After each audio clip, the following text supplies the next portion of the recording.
हम यहाँ प्रस्तुति करने जा रहे हैं। का शीर्षक है जामुन का पेड़।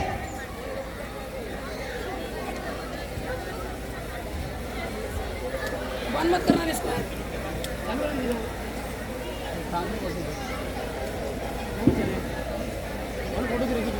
एक रात बड़े जोर की आंधी चली। सेक्रेटरीट के लॉन में जामुन का पेड़ गिर पड़ा। सवेरे को जब माली ने देखा तो उसे पता चला कि एक आदमी दबा पड़ा है।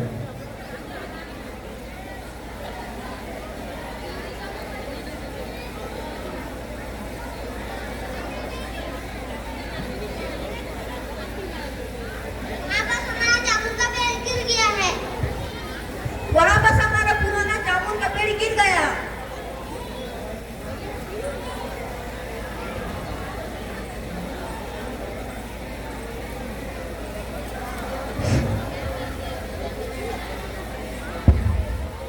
हेलो, वहाँ बस हमारा जामुन का पेड़ गिर गया है। कुछ ही मिनटों में वहां भीड़ इकट्ठी हो जाती है।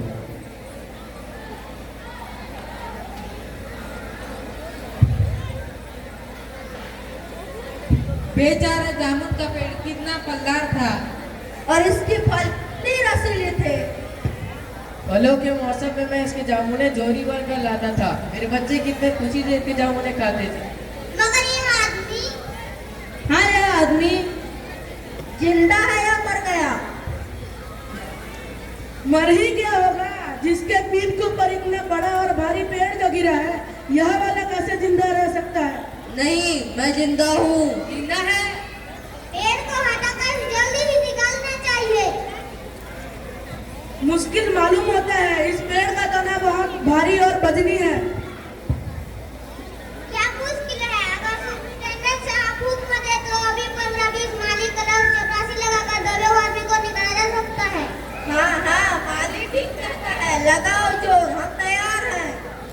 ठहरो, मैं अंदर से उसको एक बार पूछ लो। इस तरह दबे हुए आदमी की फाइल चलती रहती है और आधा दिन बीत जाता है। दोपहर के खाने के बाद चारों ओर बहुत भीड़ इकट्ठी हो गई थी। लोग तरह तरह की बातें कर रहे थे। कुछ मनचले क्लर्कों ने सोचा कि वो खुद ही इस समस्या को सुलझा लेंगे। उन्होंने हुकूमत के फैसले का इंतजार करना जरूरी नहीं समझा और अपने आप पेड़ हटाने का प्रयास करने लगे। तभी सुपरिटेंडेंट फाइल लिए वहां आ गए। हम लोग खुद इस पेड़ को नहीं हटा सकते। हम लोग व्यापार विभाग से संबंधित हैं। यह एक पेड़ की समस्या है जो कृषि विभाग के अधीन है। मैं इस फाइल को अर्जन मार करके कृषि विभाग में भेज रहा हूँ। वहाँ से उत्तर आते इस पेड़ को हटवा दिया जाएगा। दूसरे दिन कृषि विभाग से उत्तर आया कि पेड़ व्यापार विभाग के लॉन में गिरा है, इसलिए इस पेड़ को हटाने या न हटाने की जिम्मेदारी व्यापार विभाग की है। यह उत्तर पढ़कर व्यापार विभाग को गुस्सा आया। उन्होंने फौरन लिखा, पेड़ हटाना या न हटाना कृषि विभाग का मामला है, इससे व्यापार विभाग का कोई संबंध नहीं।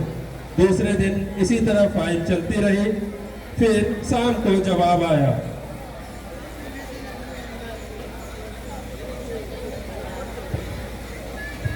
कृषि विभाग से जवाब आ गया है।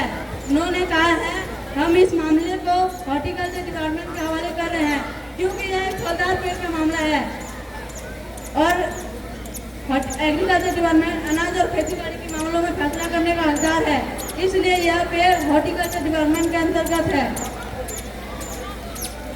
रात को माली ने दबे हुए आदमी को दाल भात खिलाते हुए कहा, मैं इसे खाना खिला सकता हूँ? हाँ, खिला दो। बेचारा सुबह से भूखा। तुम्हारी फाइल चल रही है। उम्मीद है कल तक फैसला हो जाएगा। अच्छा हुआ कि पेड़ तुम्हारे कूल्हे पर गिरा। अगर कमर पर गिरा होता तो तुम्हारी रीढ़ की हड्डी टूट जाती। क्या तुम्हारा कोई वारिस है तो मुझे मैं लावारिस हूँ। अरे तुम्हारे साथ तो बहुत बुरा हुआ। तीसरे दिन हार्टिकल्चर डिपार्टमेंट से जवाब आया। जवाब बड़ा ही कड़ा और व्यंग्यपूर्ण था। हार्टिकल्चर डिपार्टमेंट का सेक्रेटरी साहित्य प्रेमी जान पड़ता था। उसने कहा, आश्चर्य है, इस समय जब हम पेड़ लगाओ स्कीम ऊंचे स्तर पर चला रहे हैं, हमारे देश में ऐसे सरकारी अफसर मौजूद हैं जो पेड़ों को काटने का सुझाव देते हैं, वो भी एक फलदार पेड़ को, वो भी जामुन के पेड़ को, जिसका फल जनता बड़े चाव से खाती है। हमारा विभाग किसी भी हालत में फलदार वृक्ष को काटने का इजाजत नहीं दे सकता। इस पर एक मंचले ने कहा, अब क्या किया जाए? अगर इस पेड़ को काटा नहीं जा सकता तो इस आदमी को ही काट कर निकाल दिया जाए। देखिए, अगर इस आदमी को ठीक बीच में से यानी धड़ से काटा जाए तो आधा भी निकल जाएगा और आधा रह जाएगा और पेड़ वही के वही रहेगा। मगर इस तरह तो मैं मर जाऊंगा। हाँ, यह भी ठीक कहता है। आप जानते नहीं आजकल प्लास्टिक सर्जरी कितनी उन्नति कर चुकी है। मैं तो समझता हूँ कि इस आदमी को अगर बीच में से काट कर निकाल लिया जाए तो प्लास्टिक सर्जरी के जरिए इसके धड़ के स्थान से इसे फिर से जोड़ा जा सकता है। इस बार फाइल मेडिकल डिपार्टमेंट को भेज दिया गया। मेडिकल डिपार्टमेंट ने फौरन एक्शन लेते हुए अपने सबसे योग्य प्लास्टिक सर्जन को छानबीन करने के लिए भेजा।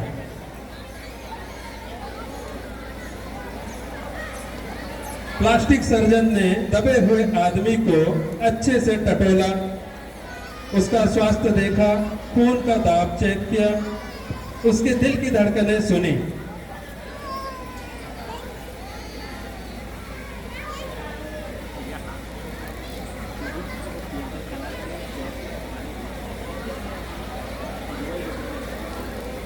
इस आदमी का ऑपरेशन तो हो सकता है और ऑपरेशन सफल भी रहेगा, मगर यह आदमी मर जाए। इसलिए इस फैसले को भी रद्द कर दिया गया। रात को माली ने दबे हुए आदमी के मुंह में खिचड़ी डालते हुए कहा, अब मामला ऊपर चला गया है।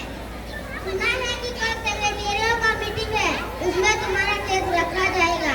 उम्मीद है सब ठीक हो जाएगा। ये तो माना कि तगाफुल न करोगे, लेकिन खाक हो जाएंगे हम तुमको खबर होने तक। क्या तुम शायर हो? सुनो सुनो, दबा हुआ आदमी शायर है। जब यह बात पता चली कि दबा हुआ आदमी एक शायर है, वहां भीड़ इकट्ठी हो गई। बात शहर में फैल गई, गली गली से शायर वहां जमा हुए। इसी बीच मीडिया कर्मी भी वहां पहुंच गए।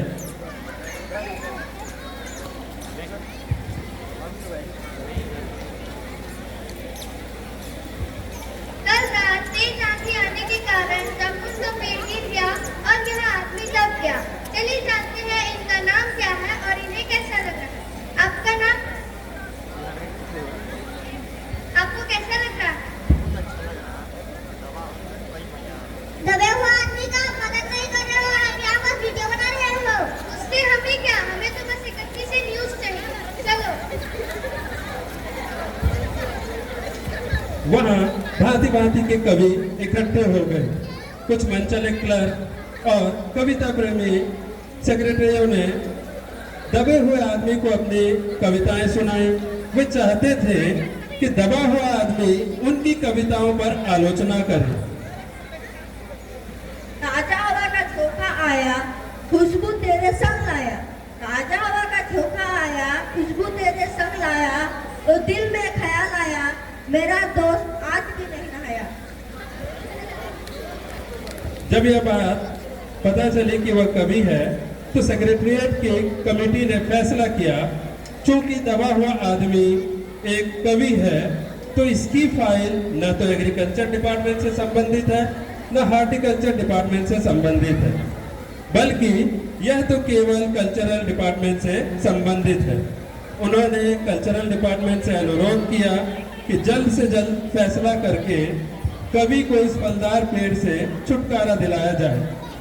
साहित्य अकादमी का सेक्रेटरी फौरन सेक्रेटरीट पहुंचा और दबे हुए आदमी का इंटरव्यू लेने लगा। तुम कवि हो? जी हाँ। किस उपनाम से शोभित हो? ओस।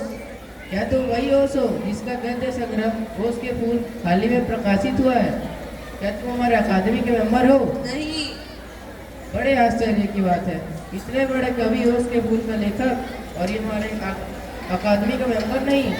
उफ, कैसी भूल हो गई हमसे। इतने बड़े कवि ओस के फूल का लेखक और ऐसी अंधेरी गुमनामी में दबा पड़ा है। गुमनामी में नहीं, एक पेड़ के नीचे दबा हूँ। कृपया मुझे इस पेड़ के नीचे से निकालो। अभी बंदोबस्त करता हूँ। दूसरे दिन सेक्रेटरी फिर कवि के पास आया। मुबारक हो, मिठाई खिलाओ। हमारी साहित्य अकादमी ने तुम्हें अपना केंद्रीय शाखा का मेंबर चुन लिया है। ये लो चुनाव पत्र। मगर मुझे इस पेड़ के नीचे से तो निकालो। वह हम नहीं कर सकते, और जो हम कर सकते हैं वो हमने कर दिया है। बल्कि हम यहाँ तक कर सकते हैं कि अगर तुम मर भी जाओ तो तुम्हारी बीवी को सहायता दे सकते हैं, अगर तुम्हारी दरख्वास्त हो तो। मैं अभी जीवित हूँ, मुझे जिंदा रखो। मुसीबत यह है, हमारा विभाग कल्चर से संबंधित है और पेड़ काटने का मामला कलम दवान से नहीं, आरी कुल्हाड़ी से संबंधित है। उसके लिए हमने फॉरेस्ट डिपार्टमेंट को लिखा है और अर्जेंट लिखा है। शाम को माली ने आकर दबे हुए आदमी को बताया।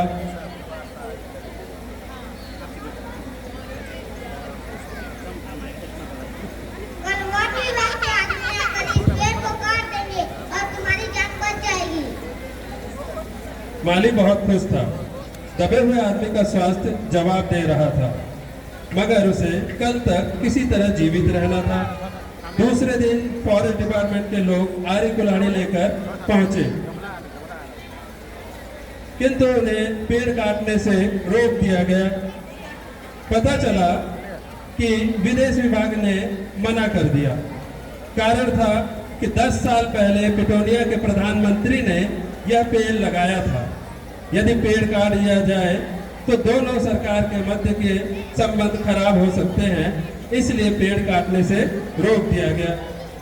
तभी एक क्लर्क चिल्लाया, मगर एक आदमी का जान का सवाल है। दूसरी ओर दो राज्य के संबंधों का सवाल है, और यह भी समझो कि ब्रिटानिया सरकार हमारे राज्य को कितनी सहायता देती है। क्या हम उनके मित्रता के खातिर एक आदमी के जीवन का बलिदान नहीं दे सकते? इस कवि को मर जाना चाहिए। तभी अंडर सेक्रेटरी ने सुपरिटेंडेंट को बताया। आज सवेरे प्रधानमंत्री दौरे से वापस आ चुके हैं। आज 4 बजे विदेश विभाग इस फाइल को उनके सामने पेश करेगी।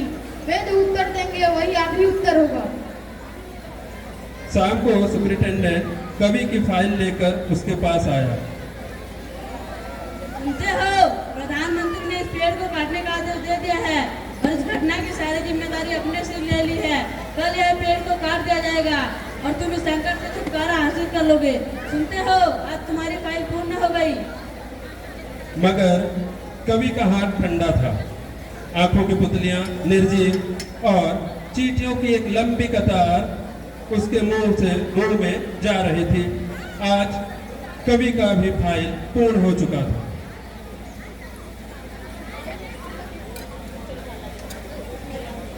इस नाटक के जरिए यह बताने की कोशिश की गई है कि हमारे देश के कार्यालयों के अधिकारियों की अकर्मण्यता, संवेदनहीनता और गैर जिम्मेदाराना रवैया किस तरह आम आदमी पर भारी पड़ता है। इस कहानी में आज के समाज की वास्तविक झलकियां दिखाई देती हैं।